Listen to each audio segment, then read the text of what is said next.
This is the October 28th, 2025 regular meeting of the Chatham County Savannah Metropolitan Planning Commission. The Chatham County Savannah Metropolitan Planning Commission consists of Mr. Travis Coles, Chairman, Mr. Tom Wildwoody, Vice Chairman, Ms. Lorraine Bowles, Secretary, Mr. Jeff Nortrica, Treasurer. Board members include Mr. Dwayne Stevens, Mr. Joseph Irvine, Ms. Amanda Wilson, Ms. Karen Jarrett, Ms. Corinne Ross, Ms. Tracy Amick, Mr. Michael Kegler, Mr. Jay Melder, Mr. Joseph Welch, and Mr. Stephen Plunk. The MPC Executive Director is Melanie Wilson.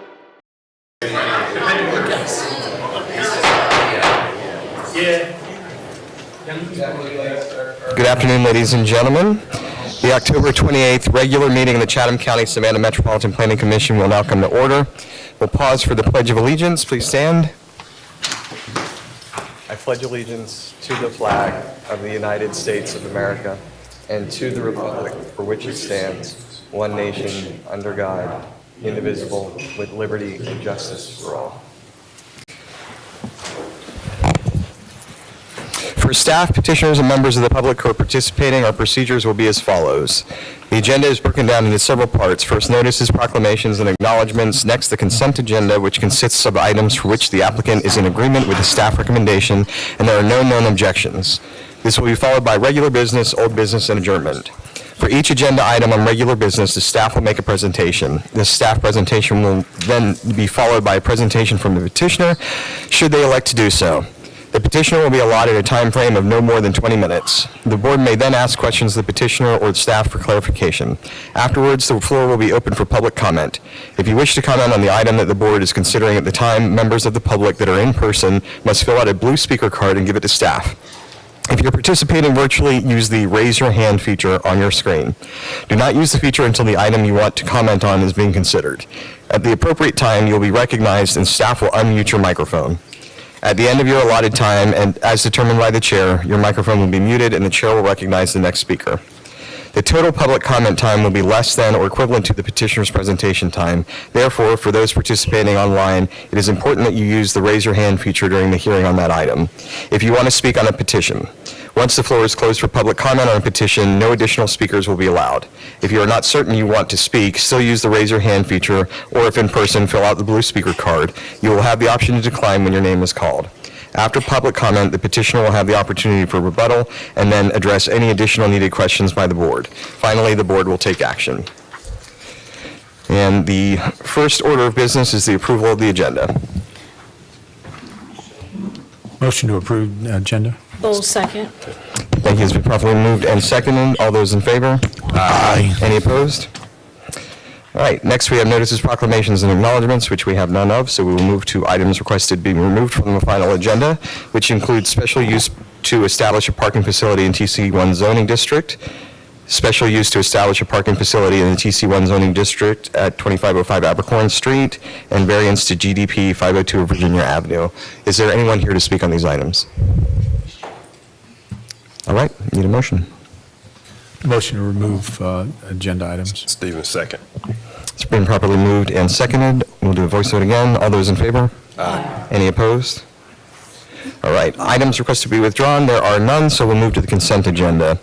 We have approval of the September 16th, 2025 meeting minutes, major subdivision, Silver Subdivision 0 Williams Street, major subdivision Meadow Lakes Phase 3 at 2610 Little Neck Road, and approval of the 2026 meeting calendar. Motion to approve the consent agenda. Bowles, second. We will go to a voice vote again for that. All those in favor? Aye. Any opposed? There is no old business, so we'll move into regular business. Number 8, floor amendment from Civic Institutional to Commerce Suburban, 11750 Abercorn Street.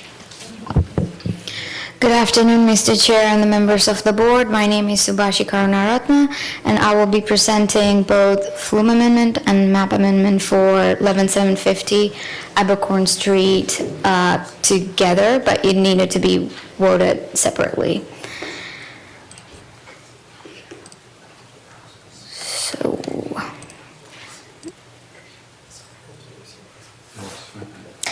Okay, so this is a request to amend the flume map from civic institutional to commercial suburban. Also, a rezoning to change the zoning map from office and institutional expand to community business.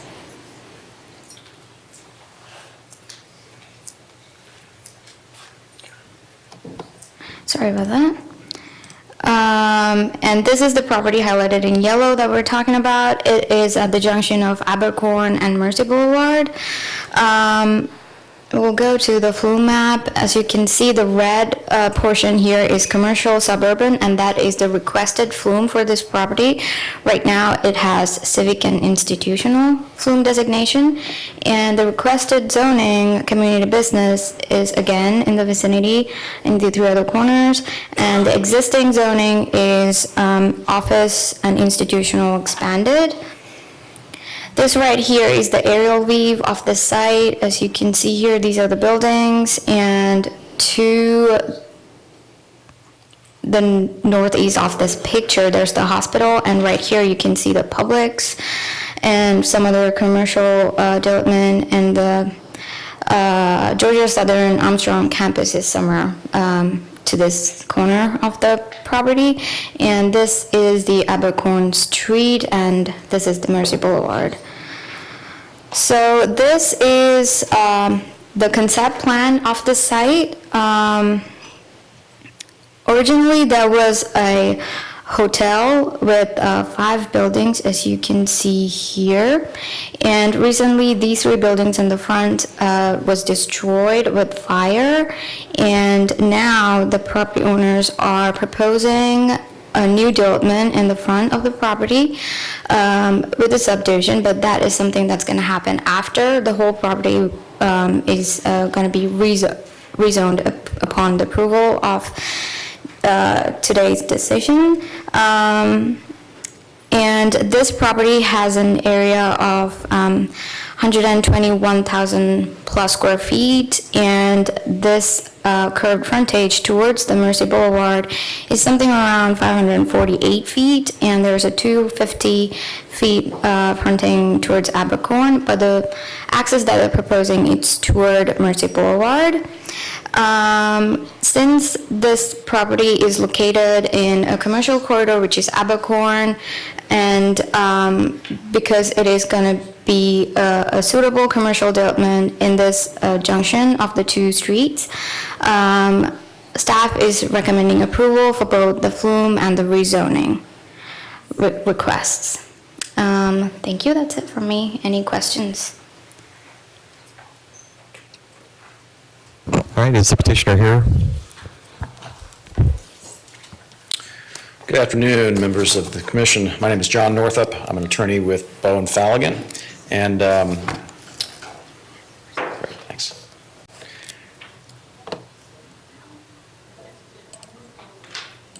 Perfect, thank you. I've just got a few slides. Ms. Gruner-Rathney, her presentation was accurate in every sense. I've got a few slides that I'm going to try to run through as quickly as I can. I think some of them might be a little bit duplicative, but I think it will behoove the commission to be able to see them. Oh. Great. Thank you. So I'm here today representing Southeastern Retail Development, LLC, which is also, I'm going to call it SURD. It's a lot easier to say than the mouthful. I've got here with me Keegan Stacco and Connor Walsh, who are principals of SURD, and they will answer any questions that I can't, that the commission may have. The first slide shows another aerial view of this property. As you can see, this is from a southerly perspective, but you can see Abercorn, the intersection of Abercorn and Mercy Boulevard. The subject property is highlighted in yellow in the middle. And as you can see, the area is largely commercial. There's a big parcel that's obviously St. Joseph's. St. Joseph's has been there forever. But then you've got most of the corridor right along Abercorn is a mix of different commercial uses. You've got Tropical Smoothie Cafe, Jiffy Lube, Cookout, another hotel.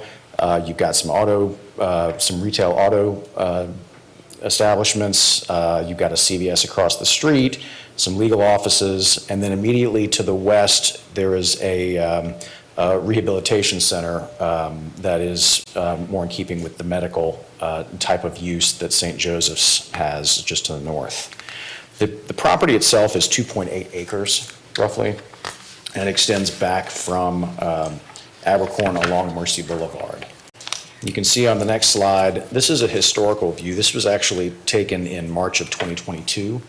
And this shows you, this is taken from the perspective of roughly the corner of Abercorn and Mercy. You can see the hotel behind the tree and the sign. This was the best view that I could get, but this was what the hotel used to look like.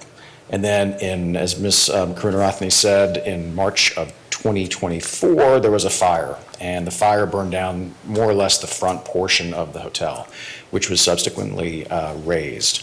So on the next slide, you can see what it currently looks like. This is taken from a slightly different perspective. This is along Abercorn itself, but you can see that the front portion is now just a concrete pad, and then the existing pavement that surrounds what used to be the hotel. The back of the hotel is still currently functioning as a hotel. So the current owner was able to raise the front, continue to operate the back as a hotel, and that's anticipated to continue. So the idea that we have is to subdivide the property. Again, we are not doing that today. That's something that we will do when we get closer to closing, pending a successful rezoning.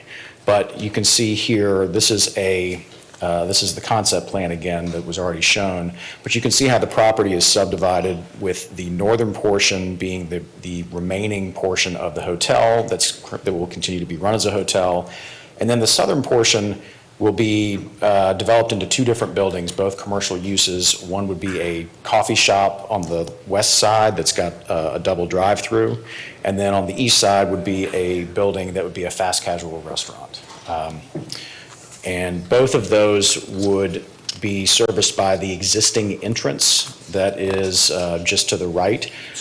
There is, I think we anticipate putting in a secondary entrance a little bit farther north that will help alleviate some of the traffic, the ingress and egress into the new commercial southern portion once it's subdivided.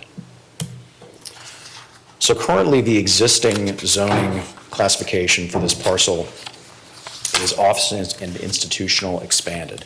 And that really is something that is intended for, there are a lot of different uses you can put in OIE. You can put in hospitals, schools, offices, hotels. You can put in restaurants into OIE. So for a while, we weren't sure we were going to need to try to seek a rezoning. But the problem is that with a restaurant use, it's a limited use in this category. And so you cannot, any restaurant use has to be an adaptation of an existing building. You can't build anew. And obviously, we've got a vacant pad, so that wouldn't work for us. The other restriction in OIE as to restaurants is you cannot have drive-throughs. And because the coffee concept that we're looking at has a drive-through, we determined that the best thing to do would be to try to seek a rezoning. The future land use map, as you can see, actually this slide shows both the future land use map classifications and the zoning. So you've got OIE that is kind of all the northwestern corner, which includes the hospital, the rehabilitation center, and this property. And then there are two parcels on the south side of the street that are also OIE that are now commercial uses. I believe one is the Vaden building and another is Farrah & Farrow's legal office. But you can see the colors on this slide show the future land use map categories that currently exist. So you've got civic institutional in the purple. And again, that's kind of the hospital area and the subject parcel. And then the red is suburban commercial. And those are largely commercial properties, a lot of the ones that I named earlier. And as you can see, it extends on both sides of Abercorn, all the way from Mercy all the way over to Largo Drive. So, and then also to the west of Mercy on the south side of the street. So we feel that seeking a change in the future land use map would be consistent with what is already there, especially because of this parcel's location on the northwestern corner. So again, just to run through what we're seeking, we are seeking to rezone from office institutional expanded to community business, which is a broader zoning classification The reason that we are actually looking at amending the future land use map is because per the Savannah zoning ordinance, in order to have a community business zoning classification, you also have to have, the only flume category that allows that is the commercial suburban. So that's the reason we're seeking both amendments here. And again, because of the existence of both the commercial suburban and the community business classifications in this area, we're not doing anything that's out of keeping with what's already there. In fact, we think it's going to make it more consistent with what is already there in this area. And then a brief timeline, we submitted our application earlier this month. We have met with actually two different neighborhood associations. The first was with the president of the Southside Neighborhood Association, Mr. Anand Rao. We had a meeting with him in person a few weeks ago. We actually learned at the time that after we met with him, or just before we met with him, we realized that the map that the city has on its website listed two different associations for this property, not just one. So we actually then met virtually with Brenda Roberts and Colin Elgood, who are on the board of the Wilshire Area Neighborhood Association, which is the correct association that covers this property. As Ms. Karunaranthi just mentioned, the staff reports, the staff has reviewed our applications and has determined that the review criteria have been met and they recommend approval. And so with that, I'll respectfully request that our applications be recommended for approval, and I'd be happy to answer any questions somebody has. Just before we move into questions, we have lost our quorum up here. We do have another member that's on their way to where we can place a vote. But so I'm going to open the floor for questions, but we're going to have to pause the meeting until that other member gets here. Fine. Karen, go ahead. I have a question, possibly for staff. Will this go to the traffic folks at Savannah? I have some concerns about the configuration of the drive-in and the park, and it Yes, looks to me like we've got cars heading towards each other. Yes, as I understand, this is just a concept plan. It hasn't gone through any of the engineering reviews yet. But it will go through engineering? Yes, it will. Any other questions from the board? Is there any public comment on this? Okay, so we will take let's take a 15-minute break. We'll be back at 2:05.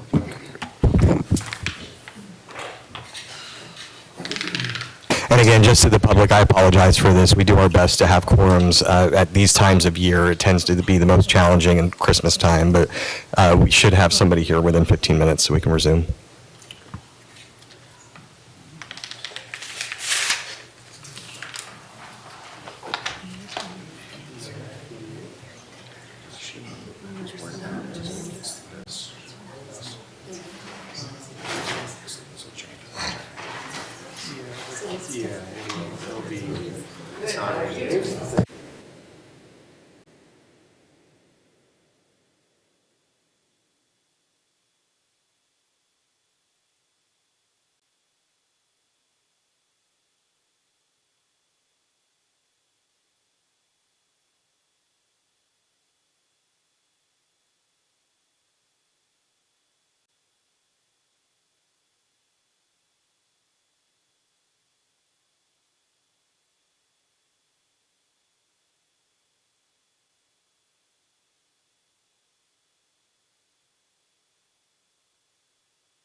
Folks, I've been informed that our member is just parking in the garage upstairs right now, so we should start as soon as he gets back.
All right, folks, we have now reached our quorum again. Thank you for bearing with us, and thank you, Mr. Erdman, for being here with us. So we were at the point, we didn't have any more public comment. We had asked the questions, so at this point, I'm calling for a vote, or a motion. Motion to approve staff's recommendation. Jarrett, second. All right, it has been properly moved and seconded. Ms. Amick? Yes. Mr. Urban? This is on. The Red Roof Inn down on Abercorn, rezoning the front parcel. He can abstain. Sorry, fluent member. Yes. Ms. Jarrett? Yes. Ms. Wilson? Yes. Mr. Nutrico? Yes. Mr. Stevens? Yes. Mr. Wywitty? Yes. And I too vote yes, motion passes. Thank you. Next up, we have map amendment rezone from OIE to BC to establish a restaurant at 11750 Abercorn Street. Or do we need to do these as separately? Okay. Can we go ahead and call for a motion on that? Okay, so we need a motion on item number 9, which is that same, Is the rezoning this time? it's the map amendment, yes. Yeah. Jeff Notarika, I vote that we go with staff opinion to approve this. Stevens, second. All right, Ms. Amick? Yes. Mr. Urban? Yes. Ms. Jarrett? Yes. Ms. Wilson? Yes. Mr. Nutrico? Yes. Mr. Stevens? Mr. Wywitty? Yes. And I too vote yes, that motion also carries. We're moving on to item number 10, special use to establish a retail consumption dealer use in DR zoning district at 408 Bull Street, Unit A. Thank you, Mr. Chair, members of the board. This is Edward Morrow, Director of Development Services here at the MPC. This is a request, as you stated, at 408 Bull Street for a special use permit to allow accessory alcohol sales in the downtown residential zoning district. The petitioner, identified as Coastal Table and Tales, is a culinary bookstore and recreational cooking workshop. And so they are making this special use permit request today for the purpose of providing complimentary beer and wine to their customers as they participate in the preparation of their own individual meals. Again, as this is a recreational cooking workshop. This special use permit is going to require the approval of City Council, and it's worth mentioning that alcoholic beverage licensing is a separate and distinct process from the consideration of this special use permit. The particular type of license and the activities permitted under that will be considered by the ABC at the City of Savannah. To show you the future land use map, you can see the subject parcel is in the traditional neighborhood area here, and it is within the DR zoning district or downtown residential. And looking at Plan 2040, it describes this area as traditional neighborhood. These are areas that are residential in close proximity of downtown or outlying historically settled areas. And it includes non-residential uses that are compatible with the residential character of neighborhoods. This is an existing building, and the petitioner is going to occupy an area about 2,580 square feet that would consist of these two these two commercial suites that you see here on the inn adjoining East Jones Lane and Bull Street. This is a structure that was built in 1880. There are no modifications proposed in association with this use. Tax assessor describes the use of this structure as a retail store. And just to describe the downtown residential zoning district, it's established to accommodate residential and limited non-residential uses in a downtown setting. This is an urbanized environment in which residential and non-residential uses are expected to cohabitate peacefully. In looking at the review criteria for this particular request, staff found that subject property is located in a flume character area and zoning district that do support limited non-residential uses that are compatible, and the proposed use advances the goal of creating economically vibrant, safe neighborhoods and commercial centers. Staff does recommend approval of the request with one condition, that the special use permit be non-transferable. It's my understanding the petitioner is joining us today virtually. I'm sure she's online to answer any questions you may have. All right, thank you. If the petitioner is online, please state your name for the record, and you have 15 minutes. It's Don Anderson.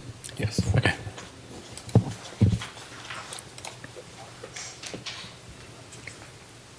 Mr. Anderson, can you unmute yourself now? Mr. Anderson, are you there? Still self-muted. You are self-muted right now. If you could unmute.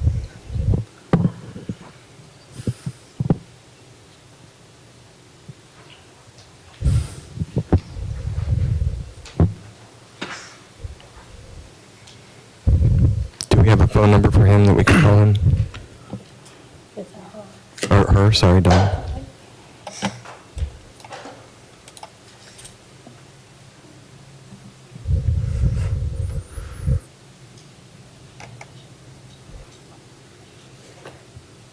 Ms. Henderson, are you there? Oh, she has disconnected the audio, so I'm not sure. How rude.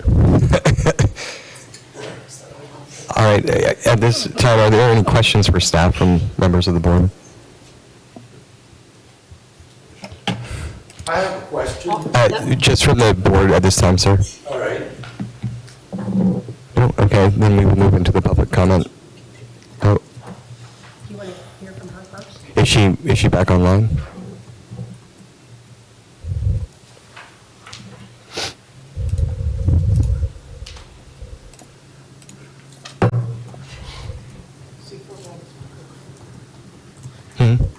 Oh, yeah, we're just going to see if we can get the petitioner online first to present, and then we'll move to the public.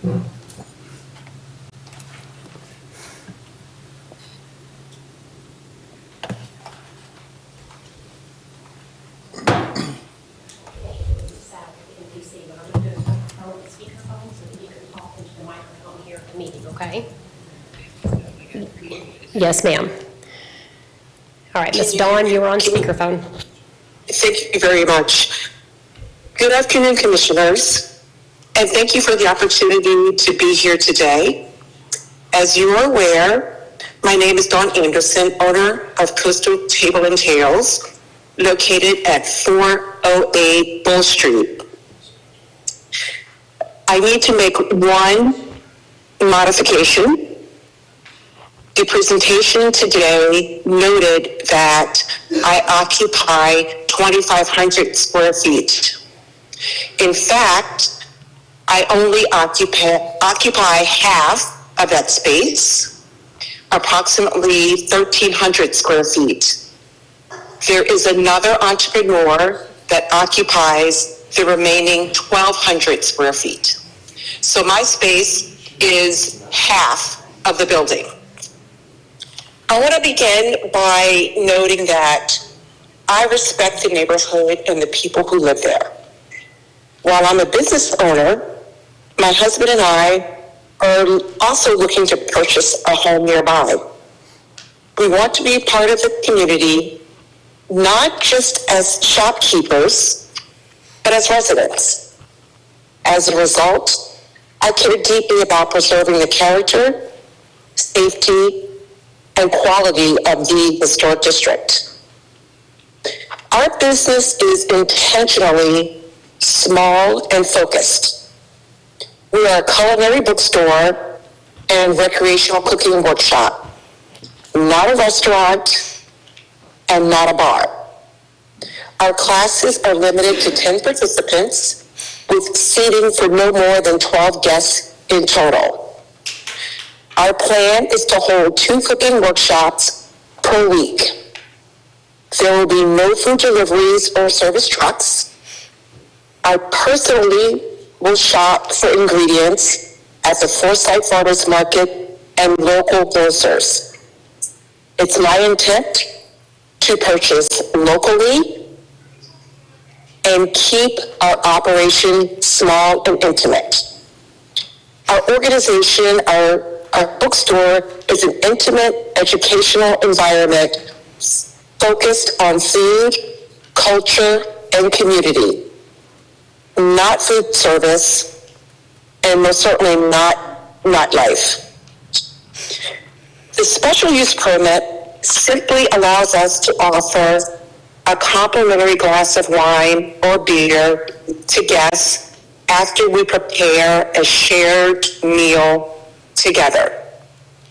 This is about hospitality, sharing a meal and conversation, much like a gallery offering a glass of champagne during an art opening or a boutique serving wine at an evening event. There are no alcohol sales, no bar set up, and no intent to create a restaurant atmosphere. I hold a Georgia alcohol server's permit, and I will ensure that any future employee also holds one. Correction, a Savannah alcohol service permit. We will follow all applicable laws and fully comply with local and state regulations governing alcohol service. We take these responsibilities seriously and are committed to maintaining a safe, lawful, and respectful environment at all times. As I noted earlier, we will not create a restaurant-level environment, and we will not create restaurant-level waste. Our classes will produce minimal trash, and we've already arranged to secure a second city-issued trash can if necessary. There will be no dumpster, no overflow, and no reason for concern about pests or odors. We take pride in keeping our space clean as well as our surroundings. And let me just be clear. We've made every effort to engage with our neighbors. Last week, I hand-delivered flyers introducing our shop and inviting everyone to our open house held this past Saturday.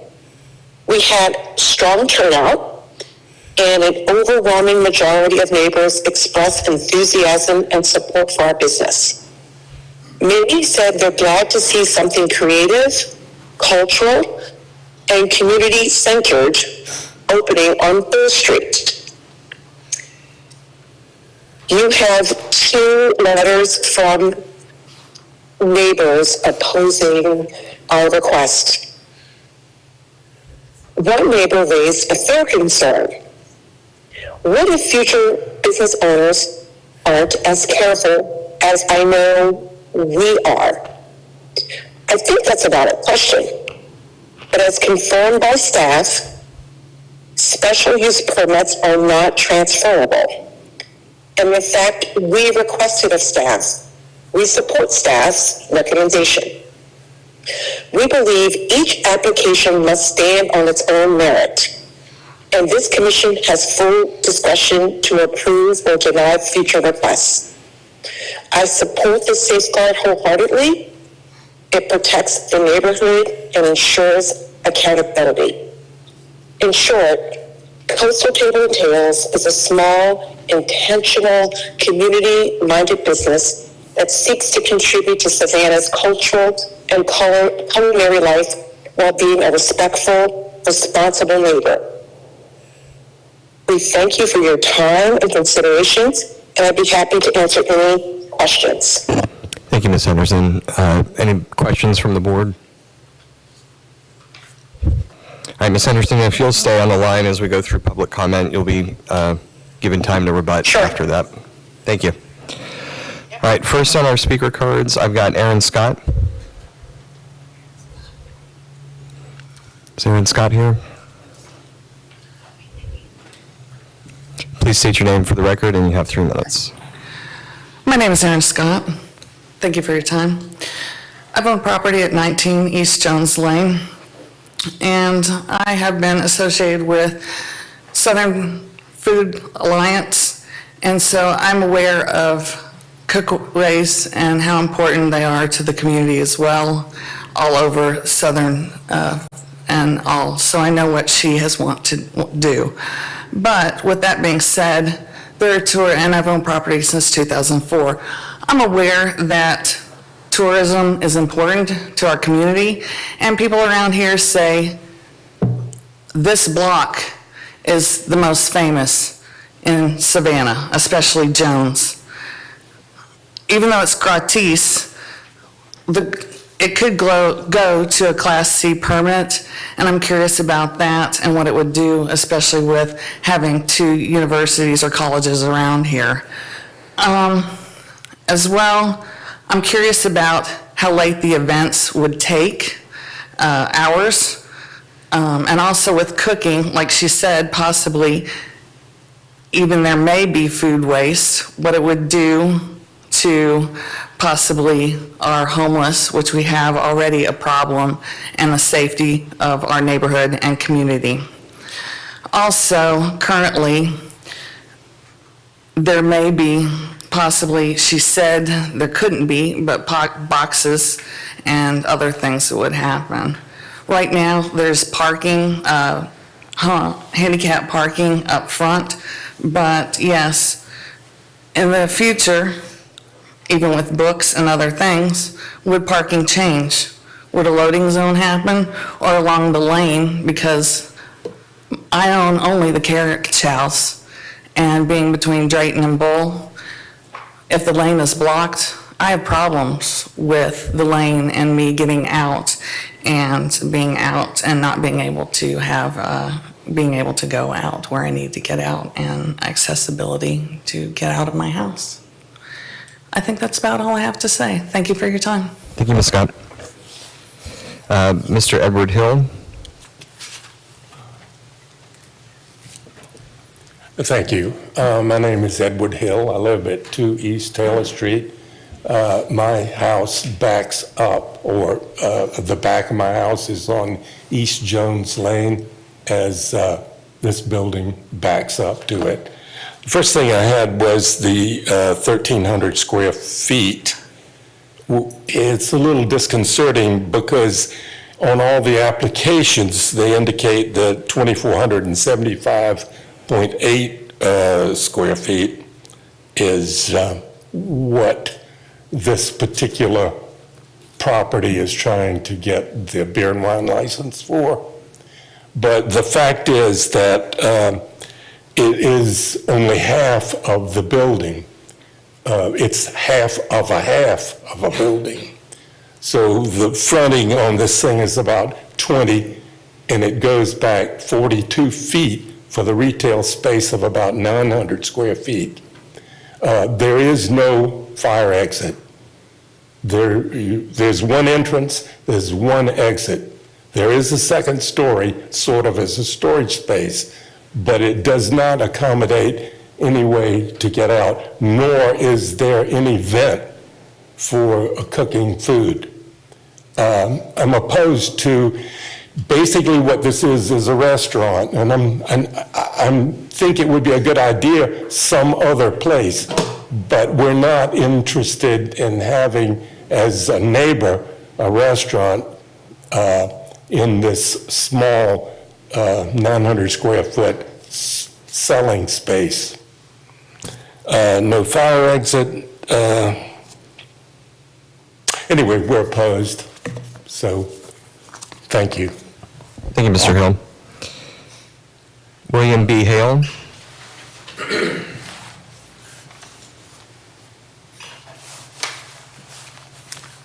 Thank you. My name, as you said, is Bill Hale. Appreciate the opportunity to make a comment today. I'm a retired banker, and I've lived within 2 blocks of this location for over 50 years. I've raised my family in this neighborhood. And while we're a combination to a certain degree of commercial and residential, we are primarily a residential neighborhood with families and small children. And one of the things we worked on very hard over the years in similar settings like this is to not have alcohol served in the neighborhood. And my concern is that this is going to change the personality of the neighborhood, and most importantly, it's going to set a dangerous precedent for the future. So my big concern is the serving of alcohol, and I don't think it should be allowed. Thank you. Thank you, Mr. Hale. Meredith Delaney.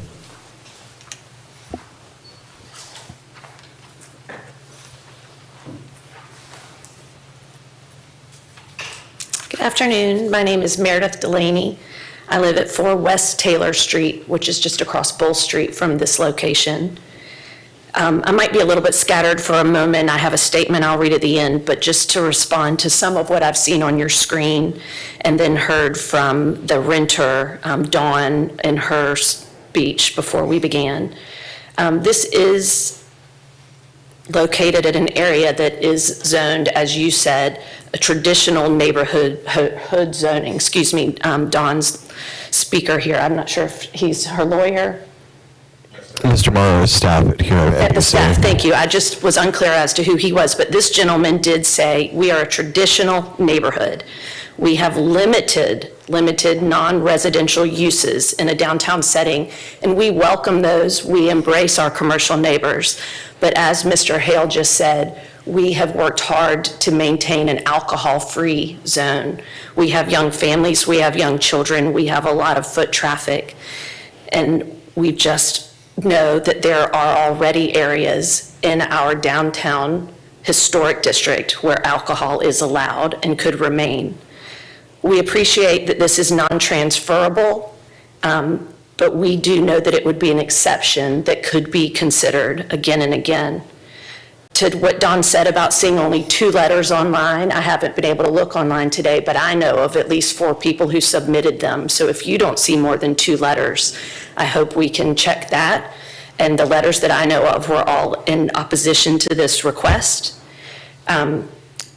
Alcohol will be sold with the cost of this cooking class. So I appreciate that she's saying she's not in alcohol sales, but she does say she possesses a Savannah alcohol server's permit.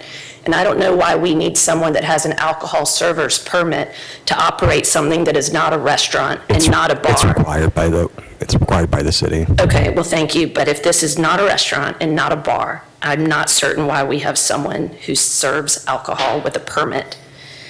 I appreciate her saying it's creative, cultural, and community-centered, and we welcome that sort of business without alcohol. We welcome shopkeepers, not alcohol servers. In my opinion, gallery openings and boutique offering champagne are infrequent and not twice a week, which is regular. That could take place in the proper zone, which we already have in Savannah, Georgia. The city of Savannah has zoning for a reason.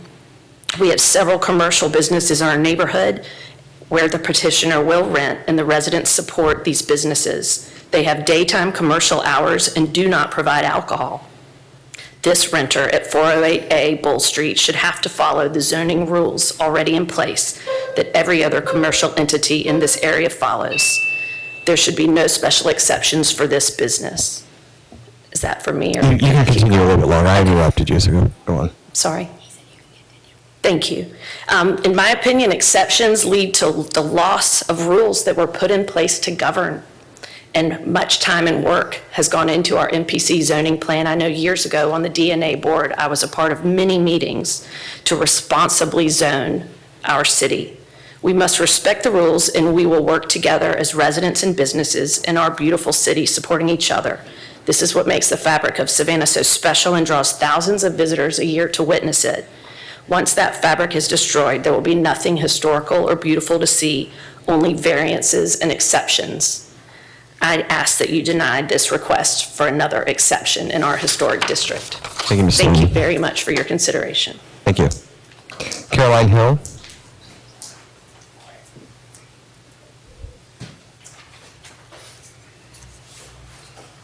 My name is Caroline Hill. I live at 2 East Taylor Street. I will be very brief.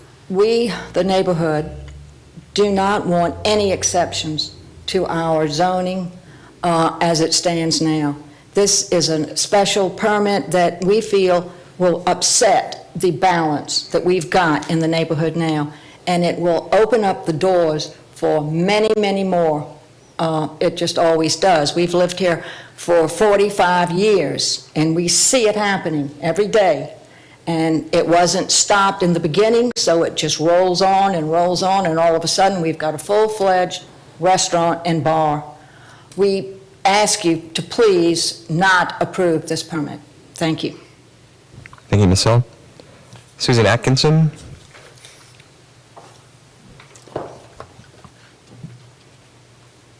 Susan Atkinson, 301 East Charlton Street.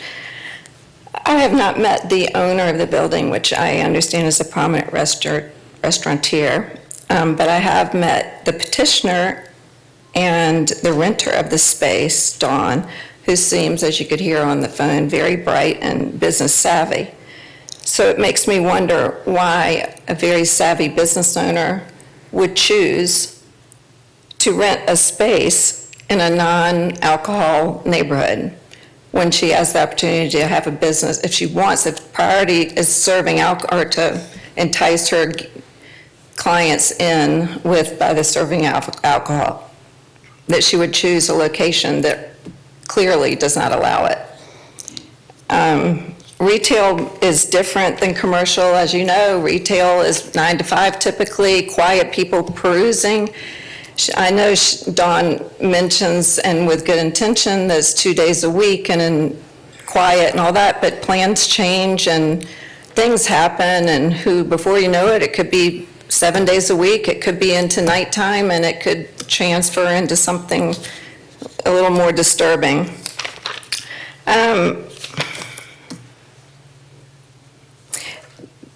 I wanted to echo too that in the intro where it says that the area respects our neighbors as a neighborhood, and oh, sorry, I've lost my train of thought. Anyway.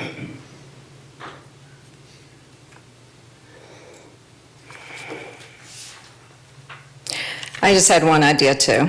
If enticing clients in, there's nothing wrong with a very creative culinary group to create non-alcoholic drinks to accompany their meals when they serve them.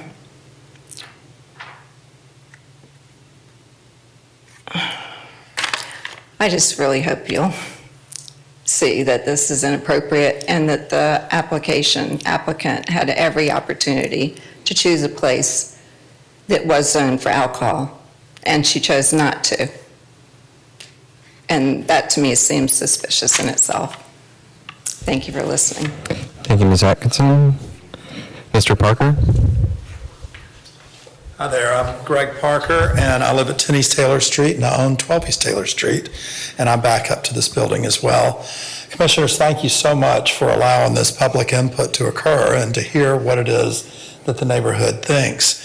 I think it's a little surprising that we heard from the petitioner that pretty much everybody that she knew of had been in favor of this, because so far what I'm hearing is that everybody that lives around here is opposed to it. So I'm in the retail business. I understand as well as anyone does when it's appropriate to do things in a certain area.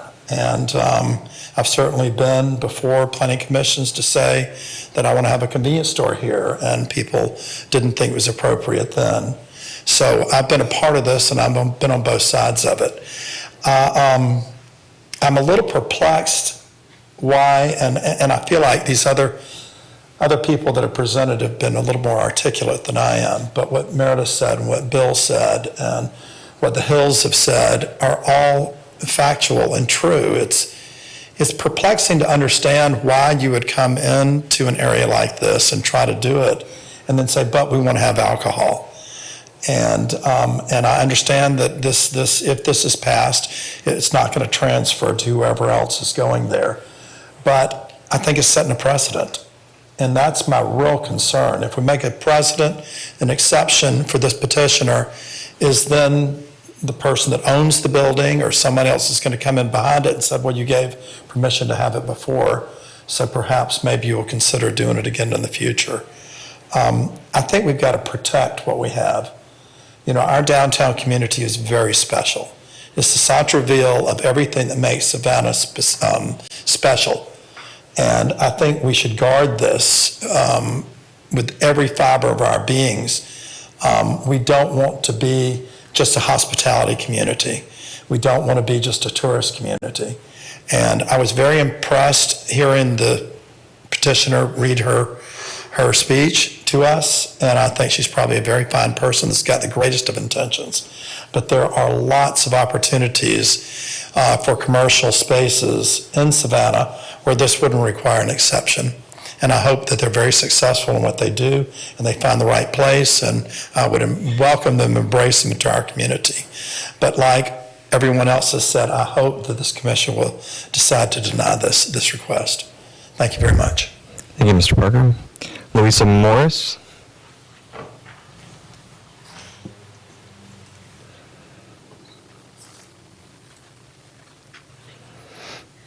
Hello, thank you for your time today. I'm Louisa Morris. I live at 22 East Jones Street. Lived there about 2.5 years and grateful to live in this gorgeous downtown city. I would like to speak for most of my neighbors on Jones, and the consensus is we welcome a cookbook store to mirror what Mr. Parker and all of my other neighbors have said. She sounds like a wonderful woman with great intentions. We wish her all the best of luck. However, there are other parts of downtown that she could have chosen if she wanted to serve alcohol. And we understand that this permit goes with her particular business, but as Mr. Parker just said, our street is worried about the precedents being set.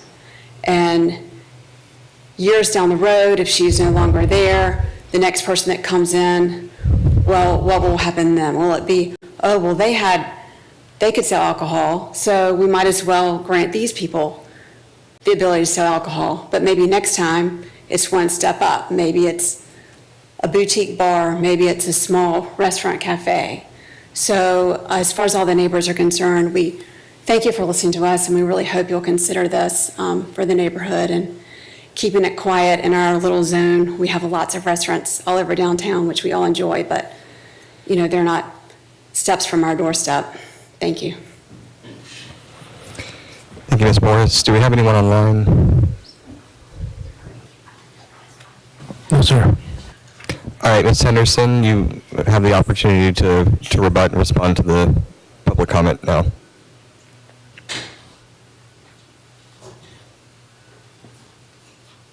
You there, Ms. Henderson? I'm here. You have the opportunity to reply to the public comment now. Great. Can you hear me? Yes, ma'am. Perfect. I thank my neighbors for their comments, and I hear them. I'll have to agree that the neighborhood is a very special one. It's a beautiful, historic place, one that, as I mentioned earlier, I and my husband seek to not only do business there, but to live there. I would say to you that because we seek to serve a glass of wine with a meal that our guests will help prepare, doesn't make the area any less special. We, on the issue of looking to entice clients, we can't entice clients with a glass of wine or alcohol because we cannot advertise that we will provide it. There is no advertisement in our cooking class materials that wine or beer will be served with the meal at its conclusion. So, no, we cannot advertise or entice our potential clients with that. Regarding the server's permit, it's my understanding that it's a law that any distribution of alcohol requires distribution of it by a licensed server, one who goes through the city's process and then passes a test. We are not serving. We're not selling. And we're prohibited from selling. But we have to follow the law regarding carting and assuring that whoever serves the wine is duly registered. With respect to precedent setting, I, again, have to defer to the MPC commissioners. I don't believe for a moment that the commissioners will look at future applicants and say, oh, because a permit was given to the former occupant of the space, ergo, we will give a permit to the new applicant. I have to have faith, because I will live in the area. I have to have faith that the commissioners will review and evaluate any future petitioners based on the merit. Hence, I can't look at the precedent issue because I have to trust the commissioners. Regarding the residential ventilation hoods, the fire marshal has before her the ventilation hoods that I seek to purchase. It ultimately is in the purview of the fire chief to give thumbs up or thumbs down. So we will have ventilation hoods. There's no question about that. Regarding trash, I would just say we will not produce any more trash than a family will produce. Again, our table is small. In a week's time, that's 20 meals. And that's if we're at full capacity. In an average household of 4 people, 4 times 7 is 28. That's 8 more people that produce trash. I can assure you that we will properly dispense of our trash. And as I mentioned during my presentation, if we need a second trash can, that's not an issue. I can't, really speak to the small child issue that was raised, except to say 2 things. First, Savannah has an open carry law. As such, people walk around Savannah, including on Jones and Bull Street, drinking beer and wine and whatever they'd like to drink at all times of the day. My guests will not leave my area with an open container. My husband is an attorney. He is sitting for the Georgia bar, and we aren't looking to run afoul of any of the laws, but it's bigger than that. It's also ethics. And while other businesses may allow their alcohol to be carried, I believe the special use permit will only allow our guests to consume on the premises. In short,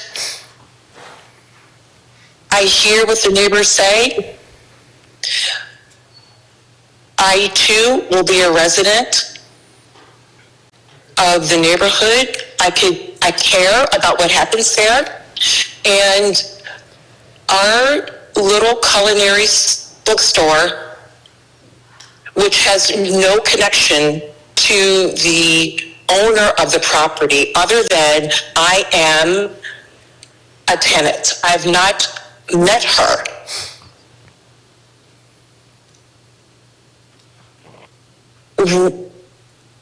We're looking to be good neighbors and to provide an opportunity not just for tourists, but for fellow neighbors to participate in interesting culinary and community-based experiences, and to hear author talks and buy a cookbook or two. And to the commissioners, I hope that you approve my request, knowing that if we step out of line, our neighbors will watch us. It's clear that there is some opposition. We will do as we say, and we will follow the law. Thank you. Thank you, Mrs. Henderson. Mr. Morrow, will you just refresh our memories for what the petition is calling for and what the special use permit means? Sure. If you don't mind, I'm actually going to go back to the staff report quickly because the criteria are there.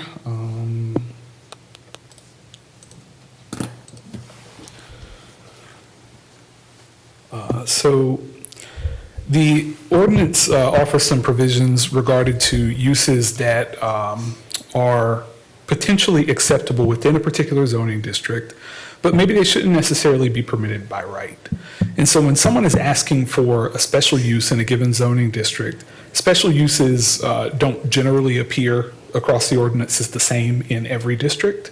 Special uses are those uses that, depending upon the zoning district that the activity would occur in, it may actually be a permitted use in a different district. So if you were in a BC district, this wouldn't be a special use. You wouldn't hear about it because it's allowed. This is a particular type of use that with guardrails and certain conditions that may be added through a zoning hearing of this nature, and of course ultimately going on to city council, you may be able to condition a particular use to make it appropriate in the requested context. And so some special uses actually also have use-related standards. You'll see later in this actual meeting where there's relief needed from a specific use standard. This isn't necessarily one that has one because, again, we're just talking about the appropriateness of alcohol within this context. But in some others, there may be specific distance requirements. Alcohol in particular has the benefit of going through alcohol license hearings. And so during that time, they will determine the appropriate distances from churches and schools and universities and things of that nature. And so there's an added sort of layer of protection with alcohol in particular. But again, with regard to special uses generally, these are uses that may be appropriate if they are conditioned and deemed appropriate by this board with certain other stipulations that can be attached. This particular application is for ancillary alcohol sales that would be associated with a different principal use. I believe the zoning administrator has regarded this as an instructional studio in which cooking classes would take place. And so, again, the petitioner is not requesting to sell alcohol, so there's a little bit of a misfit between the particular request in the zoning ordinance. Nonetheless, the intent is that this board would deliberate over the appropriateness of alcohol being provided at a location within this particular zoning district. Thank you, Mr. Morrow. Are there any questions from staff for the petitioner or sorry, from the board for the petitioner or staff? Mr. So it's a special use, but it is an allowed use in this area, in this zoning district with a permit, correct? That is correct. It's designated with an S in the principal use table. That means it requires a special use permit. If this board deems that it meets all of the appropriate criteria, it can be permitted. So it's just not permitted by right. It requires a little bit of additional permission. Thank you. Yes, Ms. Wilson. I have a couple of questions. So the petitioner is already in that space and already doing the bookstore. So these are separate processes. The alcohol licensing is one thing. The special use permit is another. The occupational tax certificate, all of those are separate processes. It's my understanding that she has not yet been established. She has not yet been established in this space. In this particular space. In this particular space. And, okay, what do we, what is the nearest location, do we know of, that serves beer and wine in that area? That is a great question. I'm going to turn to my friend Google, and I just want to make sure we are at 408 Bull Street. I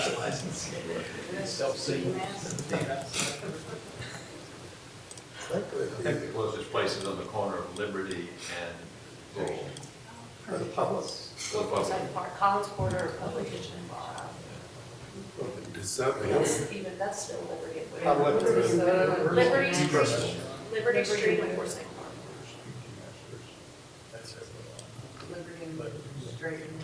Which are major commercial areas.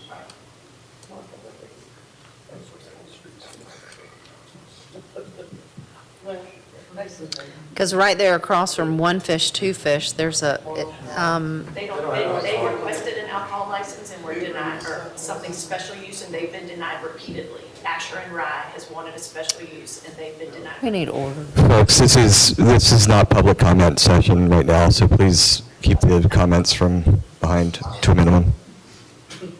Can I say something? Not right now. Ms. Henderson, the response is only if there's a question directly addressed to you. Okay, thank you. Ms. Wilson, did you have any other questions? Oh, yes, so, I'm sorry, what was, do we get, isn't there across from, diagonal from One Fish, Two Fish, on Whitaker, yes, right. Yeah, go around the other way, the other go, and then right there across the street, keep on going down. Is that where that coffee shop is? And Northeast corner. yeah, northeast, yep, right there. Right there. Right here? Yep. What is that called? Asher and Rye. And do they serve beer and wine? But I also suspect they have a different underlying zoning.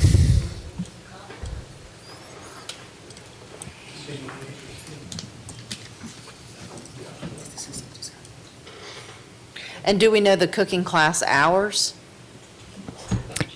Ms. Henderson, you can answer that question. That's directed to you. Great, so the bookstore will open from 10 till 5:30 and will close until 6:15.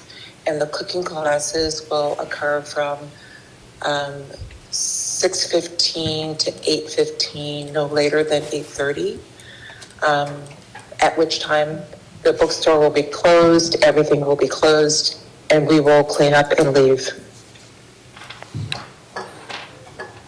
Ms. Wilson, do you have any other questions? One more. Okay. Do we have it? Do we know what was in that building before? What retail space was there before? Was it an antique store? Okay. Antique store. Okay. Thank you. That's all. Any other questions from the board? We can move into discussion then. I've got a few things. You know, this doesn't seem to be a big threat to me, to the neighborhood. You know, I feel like the amount of consumption on premises would be akin to probably a lot of the homeowners along that street. And I understand, you know, with culinary expertise, a lot of it has to do with pairing drinks with food. So I hear you, but I got to tell you, and I'm usually probably the most pro-business support of everything. This one gives me great pause, and I cannot support this. You know, and like, as Greg Parker very eloquently said, I'm also, a lot of times on the other side of this equation, asking for something. But the underlying zoning really gives me pause, and it already seems like she's pushing the boundaries and having the cooking class. This just seems like way too much, taking the zoning and going beyond. what it was meant to accommodate. I would have to agree, even though it's an allowed use, I think that she could have found a lot of other locations that would allow the use without the special use permit. I understand. I think that we got to be careful about not saying that it's not allowed here, because that's the Understood. purpose of the special use. And I think that, she made her due diligence to see that it was allowed by special use, and that's why she's before us today. I think of all the salons and the galleries and all these other folks that have essentially the same rights, and a lot of these galleries are right in the middle of residential neighborhoods. But I think the residences have rights too. I agree, but yeah, it's something to consider. And just, for clarity, anyone that serves alcohol within the city of Savannah is required to have a server permit. Mr. Parker, I believe your employees also have to have a permit to be able to sell alcohol, I believe that's true for retail locations, just to clarify that. Any other discussion? Mr. Morrow, I wonder if there's any conditions that we could put on this that would make it more palatable to the neighbors, as far as, restricting operating hours, or having it encoded in here that it could only be 2 nights a week? Or is there anything that we could add to this to make it more strict? I don't know that any of the neighbors would be okay with any alcohol, but is there anything that we could do as a board to make it more helpful for them? Sure. In the past, we have seen restrictions on operating hours. In terms of enforcement, I think it would be difficult to say days of the week, and the applicant might want to take some time to consider, whether or not this would still be a viable business if it were limited in that way. But for sure, we have seen operating hour restrictions and restrictions on beer and wine, as opposed to spirits, which are typically within the scope of these requests as well. And I guess that's the other thing, is that this is just determining use. As far as an actual liquor license category, that would be up to the city to approve. That is correct. Limitations on that. However, this board may limit to beer and wine only, and if distilled spirits were desired at a later date, it would require coming back to this board for that particular question. Gotcha. Okay. Well, if there's no further discussion, open the floor for a motion. Move to deny staff recommendation. Jeff Nitriga, second. All right. Ms. Anik? So I'm agreeing with that motion. A yes would be in agreement to that Then motion. that's a yes. All right. Mr. Urban? No. Ms. Jarrett? Yes. Ms. Wilson?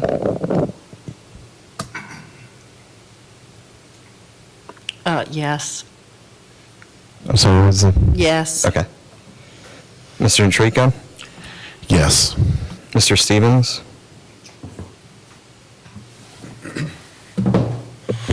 I think, and I just got to preface it, because I really do straddle the fence on this one. I just have to, I have to preface it, and I think it's primarily because of the base zoning was my biggest concern. I'll say yes. Mr. Wywitty? Yes. I vote no. Yeses are 6 to noes 2. The motion to deny staff's recommendation carries. Just so that you know, this will go to, I think, City Council. Just so they know. So that message, just to clarify again, that this recommendation goes to City Council. Yeah, this is not a final decision, City Council. Got another meeting to go to.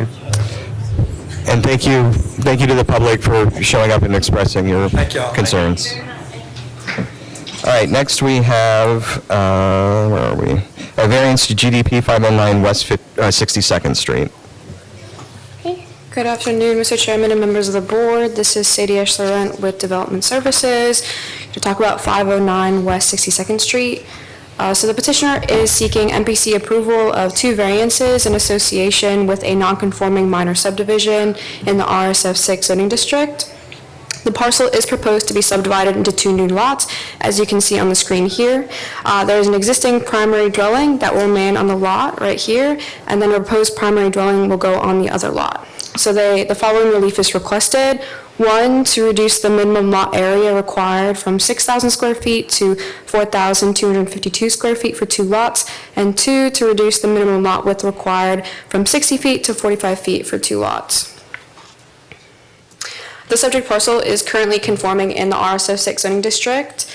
It is just over 8,500 square feet in total with 90 feet of width and 94.5 feet of depth. There is an easement on the rear of the property that is likely used for utilities, and it does not have lane access. Additionally, it has a future land use designation of residential and suburban single family. As mentioned, the parcel contains a primary dwelling that was built in or about 1927 and has a building footprint of just over 1,000 square feet. The petitioner is proposing to subdivide the parcel into 2 lots, and both parcels will have a lot width of 45 feet and a lot area of 4,252 square feet. And then here is a picture of the existing dwelling on the right, and then the proposed vacant lot on the left. Here is the concept plan submitted by the petitioner showing the existing structure and the proposed structure, and it will meet all other development standards, including setbacks and off-street parking as seen on the concept plan. Additionally, here is a sketch shown by staff that shows the neighboring lots to the north, east, and south that have either the same or smaller lot width and lot area in comparison to the parcel. So looking at this development pattern in the neighborhood, it is irregular, both in terms of lot area and lot width. And additionally, as mentioned, the proposal will meet other development standards. So with that in mind, as the proposed plan meets all our development standards and the neighborhood has an irregular development pattern, MPC staff recommends approval of the request. Happy to answer any questions. Thank you very much. Is the petitioner here?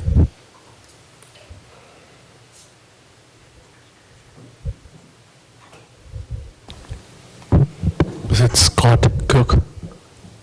I'm sorry? Okay. Yes, he's online. What was the name? I'm sorry? Scott Cook. Scott Cook, please state your name for the record, and you have 15 minutes. My name is Scott Cook with Cook Architecture. Can y'all hear me? Yes, we can. Okay, great. So I'm representing client Mike Johnson. Thank you so much for the staff report and completely agree with findings of staff. I'm happy to answer any questions that the commission has. Are there any questions for the staff or petitioner? Do we have any public comment on this? No, no one online. All right. Call for a motion. Motion to approve staff's recommendations. All right, it's been properly moved and seconded. Ms. Anik, how do you vote? Yes. All right. Mr. Urban? Yes. Ms. Jarrett? Yes. Ms. Wilson? Yes. Mr. Matrika? Yes. Mr. Stevens? Yes. Mr. Wywitty? Yes. And I too vote yes, motion carries. Thank you very much. All right, number 12, we have a text amendment for ADUs. Thank you. Mr. Chair, members of the board, Edward Morrow again. This is a request to amend the text of the zoning ordinance, particularly Article 8, Section 8.7, 8.7.3, related to accessory structures, and 8.7.4, related to accessory dwelling units. There are a series of sections that are impacted by the proposed text amendment, but this is essentially in an effort to bring some clarity and efficiency to our permitting of accessory dwelling units. The city and MPC have been engaged in discussions for some time now for targeted amendments to the zoning text in order to clarify some issues. And so these changes aim ultimately at supporting the creation of new housing supply through ADUs, which can offer increased housing variety, support aging in place, and provide existing residents with opportunities to generate additional income from their property. In 2019, when NUZA was adopted, ADUs required 200% of the lot area of the base zoning district in order to establish one. And that applied to all districts except for the TCs, TNs, D, and PD districts. There were some modifications that came in 2023 in order to reduce that 200% that was previously required to 125%. And it also approved the ability for property owners to secure variances in the event that their property did not reach that 125%. And so today is the day where this number is ultimately being proposed to be reduced to 100% of the minimum lot area required in a base zoning district to establish an ADU. And actually, that is probably One of the principal things that will come out of this, I took a moment to pull up the staff report because I felt it was significant to show you as a result of this text amendment, as we look across our neighborhoods, to show you the increase in conforming lots that would be brought within the scope of these provisions. In Hudson Hill, you would see the number of conforming lots at 125%, right, to establish an ADU, go from 23% to 60%. That's a difference of 249 lots rather than the current 94. When we look at Midtown, you would see an increase of 57% to 76%. As we look across other districts, again, up to 84%, 85%, 90%, 100% within Windsor Forest. And so this will have significant impact on allowing more ADUs across our city as a result of these text amendments. There are a number of other benefits that will come through this. I will detail these very briefly just so everyone understands what is in kind of the process here.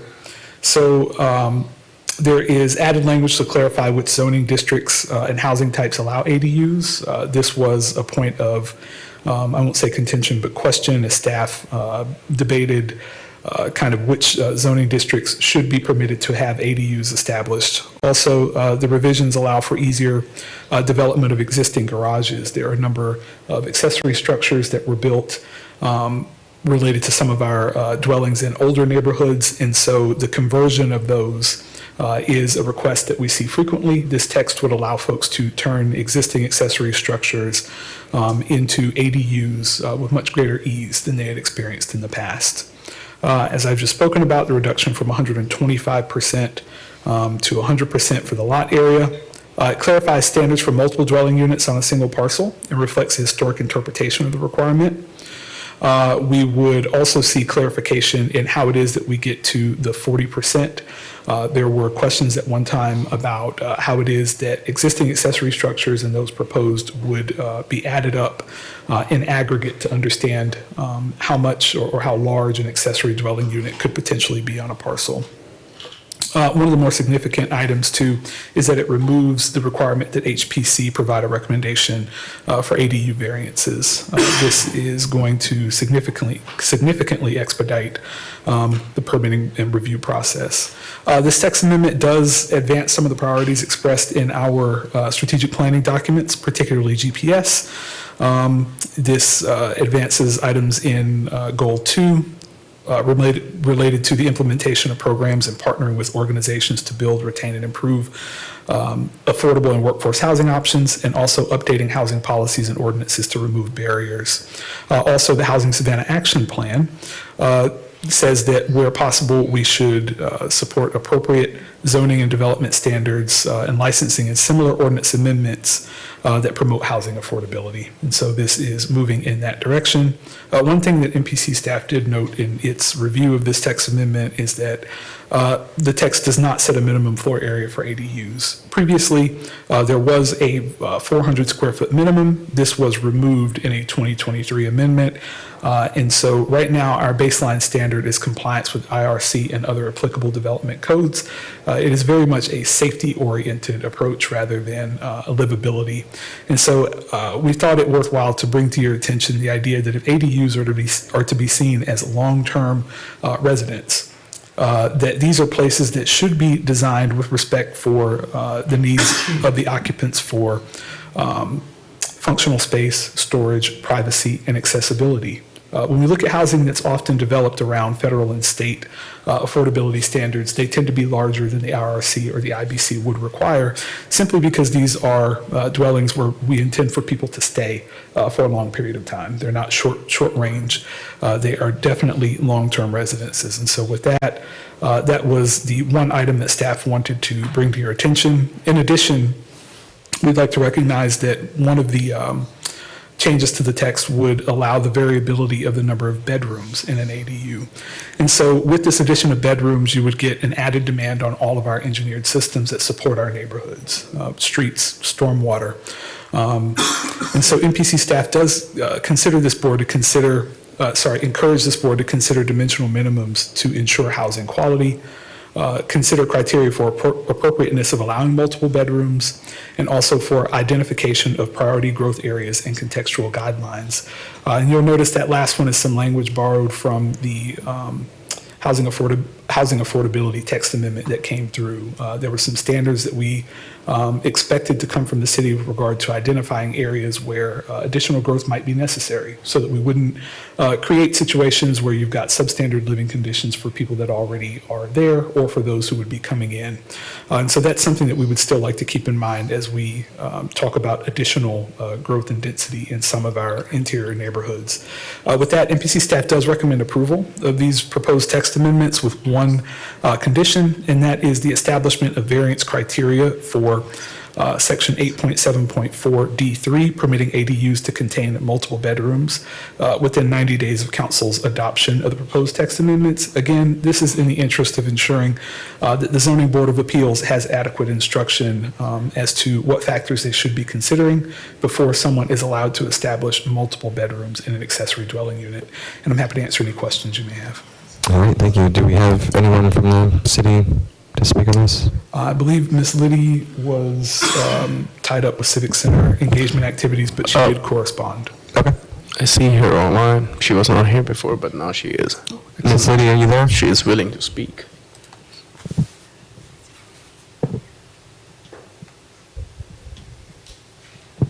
Ms. Liddy? She is self-muted. Are there any questions from the board for staff?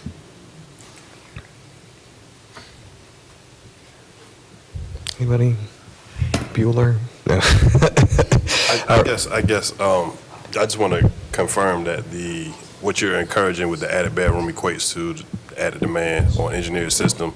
That is a component of this recommendation, correct? Just want to make sure that it's inclusive. Yes. Because I do agree with that concept, so, yeah. Yeah, I think we all recognize the urgency of needing additional housing units. And so the idea here is that we would just have some baseline and some guidance for not necessarily giving just zoning approval, but also thought to systemic investment and improvement of all of our engineered systems. Again, some of our systems do have areas where they are underutilized, where there is excess water capacity, where there is, adequate stormwater facilities.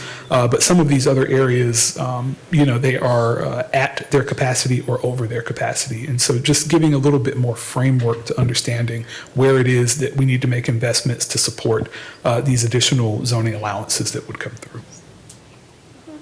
Thank you. All right, I've got one speaker card. If Ms. Liddy comes online, though, please let me know. Lorelei and McKinnon. Sure.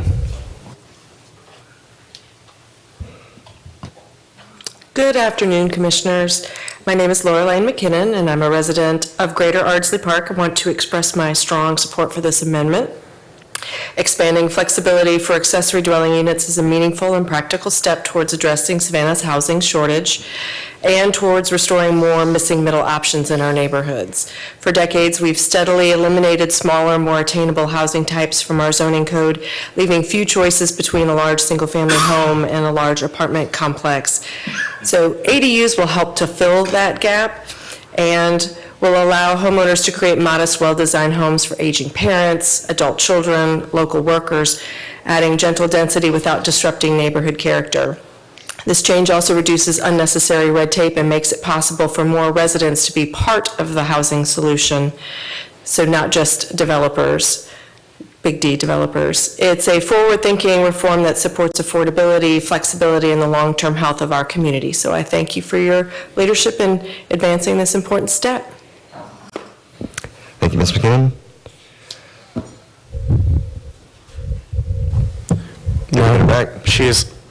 I got a text message. She's saying I'm not able to figure it out, how to unmute herself. I'm sorry? She is here. Okay. She's here? Oh. Can we call and put her speaker up to the microphone?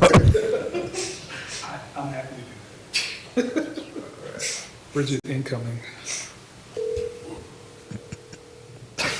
Let her know she's on the microphone first, please. No warnings, no warnings.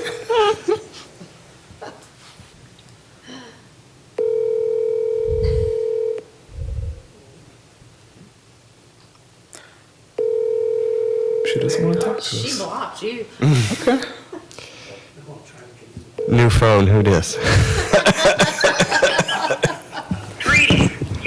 Well, at least while we're waiting, and even if she doesn't have the opportunity to come back on, I will say that we've discussed this previously at length regarding just ADUs when it initially came out. We had some changes, and they made some adjustments, and we said that we would come back and look at it within, I think, 16 to 18 months, and that's what's being done. I will just reiterate, it's really important to have criteria for variance standards. You just don't say you're going to have variance without having that criteria in place. It protects the people who've already made investments in their neighborhoods to ensure that they're not dealing with something that can be pretty overwhelming. However, we do appreciate and understand the need for giving people the opportunity for affordable, providing, I don't want to say affordable housing, but providing housing for a variety of folks, and also being able to generate additional income to help cover some of their expenses. So I know Ms. Lee's not here, and I don't know if she's able to get back on the phone, but do you have her on the phone? Mike. Okay, good. Hi, Bridget. Hi, Ms. Liddy. Go ahead if you want to contribute to the presentation there. So, can you hear me? Yes. Awesome. This is Bridget Liddy from the city, and we're very excited about this amendment. We've been working on it closely with MPC staff to ensure that we have addressed a lot of hiccups from the previous amendment, and then also opening it up for greater flexibility, similar to what Laura Lane McKinnon was talking about and what Edward had presented in his presentation. So we are super excited, and if you have any questions, I'll be more than willing to answer them for you. Any questions for Ms. Liddy? All right. Can we just switch to the phone with the mic? I can hear them so much better this way than when they come through the system. That is the truth. Or maybe get some speakers over here. All right, if there's no other questions, open the floor for a motion. Stevens, motion to approve staff's recommendation. Jeff Natrika, second. All right, it's been properly moved and seconded. Ms. Amick? Yes. Mr. Urban? Yes. Ms. Jarrett? Yes. Ms. Wilson? Yes. Mr. Natrika? Yes. Mr. Stevens? Yes. Mr. Wywinnie? Yes. I too vote yes, the motion carries. Thank you. All right, next we have variances to GDP 1206 East 68th Street, 5302 Sanders, and 1202 East 69th Street. Thank you, Mr. Chair. Our very last item of the day, this is a petition that in other forms has been before this board in the past. It is associated with Community Bible Church, which is off of Waters Avenue. You can see the subject parcels in this request outlined in yellow on your screen. And so just to offer you a little bit of zoning history here, the petitioner is requesting MPC approval of a series of variances that are associated with its GDP for expansion of a place of worship that's located in the RSF 6 zoning district, which is a single-family zoning district. CBC received its special use permit to expand its campus through recommendation of approval from this board and a grant of that special use permit on February 8th, 2024 from City Council. There were two conditions that were associated with that. The first was submission of a general development plan that identified all the variances that it would require. And the second was that the petitioner submit a campus master plan that was reflective of a parking agreement that Attorney Harold Yellen provided to usher that petition through. And so this is in fulfillment of those conditions. There are 8 variances that are requested. The first, 1206 East 68th and 5302 Sanders, associated with what is referred to as the Gardens Building. The first variance requested is relief from the civic use standards requiring a 50-foot separation between a place of worship and a residential property. And the others are related to the front and side setbacks for the proposed structure, and also some buffer relief. The new structure is situated about 5 feet from the property line, and so there is a request for a 15-foot reduction in the 20-foot option of the Type B buffer. Related to the Welcome Center building at 1202 East 69th Street, also 4 variances, the first being relief from the civic use standards requiring a 50-foot separation for a place of worship from a residential property, and also some front side and rear setbacks So just to offer you a view of the ordinance and policy documents here, the zoning for the area, again, the subject properties hatched here, you can see they're surrounded by RSF 6 zoning. And in looking at the future land use map, this is a relatively low-density, single-family suburban future land use designation. So the subject properties identified as the CBC campus are outlined here in color by this dashed line, and the newly proposed structures that are requesting variance relief are colored in yellow here, or this golden color. You can see the one that is down here off of East 69th Street is the Welcome Center. That is right here, is what I'm circling with my cursor. You can see in this old Street View image a single-family residence that used to be located there. It is now vacant, and this property is being used for off-street parking in association with the existing church. And the addition to the Gardens building is up here. That is what this proposed addition would look like. And right now you can see the church that was acquired by CBC. There are facilities that are proposed to be expanded in association with this request. So rendering.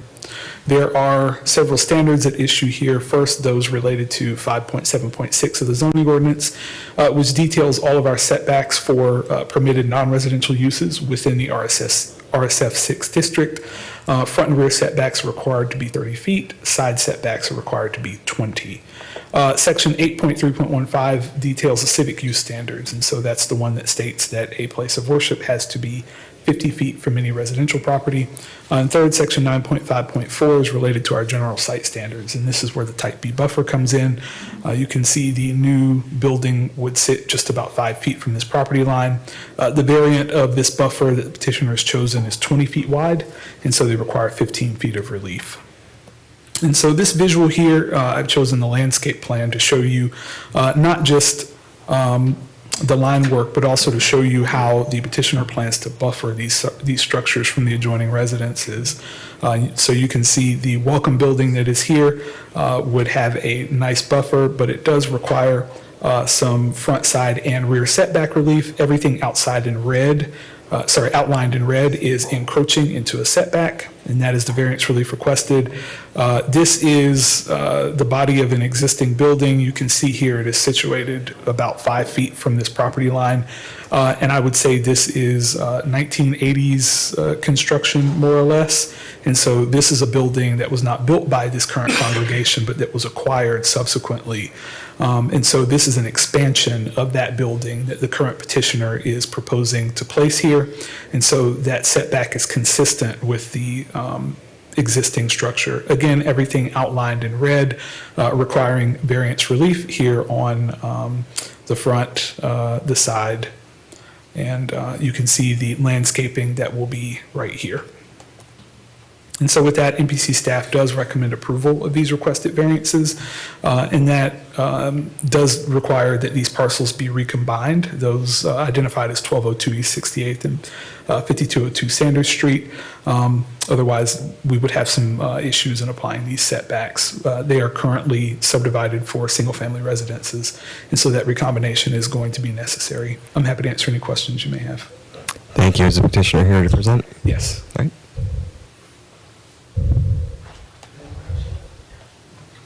Don't be shy. Yeah, you got 2 for 1. Just state your name for the record, please, before you start. Yes, good afternoon. My name is Tom Havens. I'm the project engineer on the project. I'm Mark Pickering. I'm from Community Bible Church. I'm one of the elders. I'm also the construction project manager on staff part-time as a retired civil engineer. And so basically, is there any way we could go backwards here, Edward, and put your, yeah, here we are. So in a nutshell, what we'd like to do is we'd like to, what's important about these drawings is that we meet the lot coverage requirements on this. It looks like the buildings are big just because the setbacks are so weird, oddly shaped. It's like on the building on 67th and Sanders, you wouldn't be able to fit a mobile home in the area that's left after setbacks are taken. So it makes it look like the buildings are large when in fact they meet the building coverage requirements on each of the lots. So I wanted to point that out. Also, on the Garden Center addition on 67th Street, there's a 15-foot easement on the other side of the fence that actually provides a lot of buffer area between that and the next residence to the east. So, Mark, if you'd like to add anything. The east is planned north. Planned north on this, right? But that's east, okay. Yeah, right. I don't have a lot to add. We've been efforting on this, and so as you can see, from early 2024, and put a lot of effort into a parking plan and a traffic management plan with our congregation and with the neighbors in the neighborhood. I think we've done a good job. I think we've satisfied the few outliers that we had with city staff, and we're excited to try to move forward. This will be a great addition to our Sunday worship event. Any questions from the board for petitioner or staff? Ms. Wilson, please. Are you telling me there's not one single person opposing this? No. Does any neighborhood have that, ma'am? Okay. We just saw that, didn't we? Ms. Wilson, did you have a question? No. Okay. All right, discussion. The only thing I want to say is I've heard from some folks in the neighborhood that have said that the parking situation has gotten better. I do have apprehensions about kind of institutions like this absorbing more and more of an existing neighborhood and kind of changing the pattern of the neighborhood. But that's not really necessarily what we're hearing today. I just wanted to throw that out there, that I hope at some point you guys have an end game as far as your growth, and that we don't just continue to see house after house get absorbed into this. Did anybody else have anything else to say? No, just so for the record, I was just stating that I agree with Mr. Cole's sentiments. All right, I'll open the floor for a motion. I'd like to make a motion to support staff's recommendation for approval. We have a motion, do we have a second? Moving second. All right, we have a properly moved and seconded motion. Ms. Amick? Yes. Mr. Irvin? Yes. Ms. Jarrett? Yes. Ms. Wilson? Yes. Mr. Notrica? Yes. Mr. Stevens? Yes. Mr. Wywoody? Yes. And I too vote yes, the motion carries. Thank you. Thank you. Thanks. So there are no presentations. Other business, we have resolution to amend FSA Plan Dependent Care. Do we need any presentation on that? No? Okay. All right. Do we need a motion on that? Okay. Open the floor for a motion. Move to approve. Jeff Notrica, second. All right. We'll do a voice vote on this. All those in favor? Aye. Any opposed? All right, motion carries. Now a motion for adjournment. So move. All right.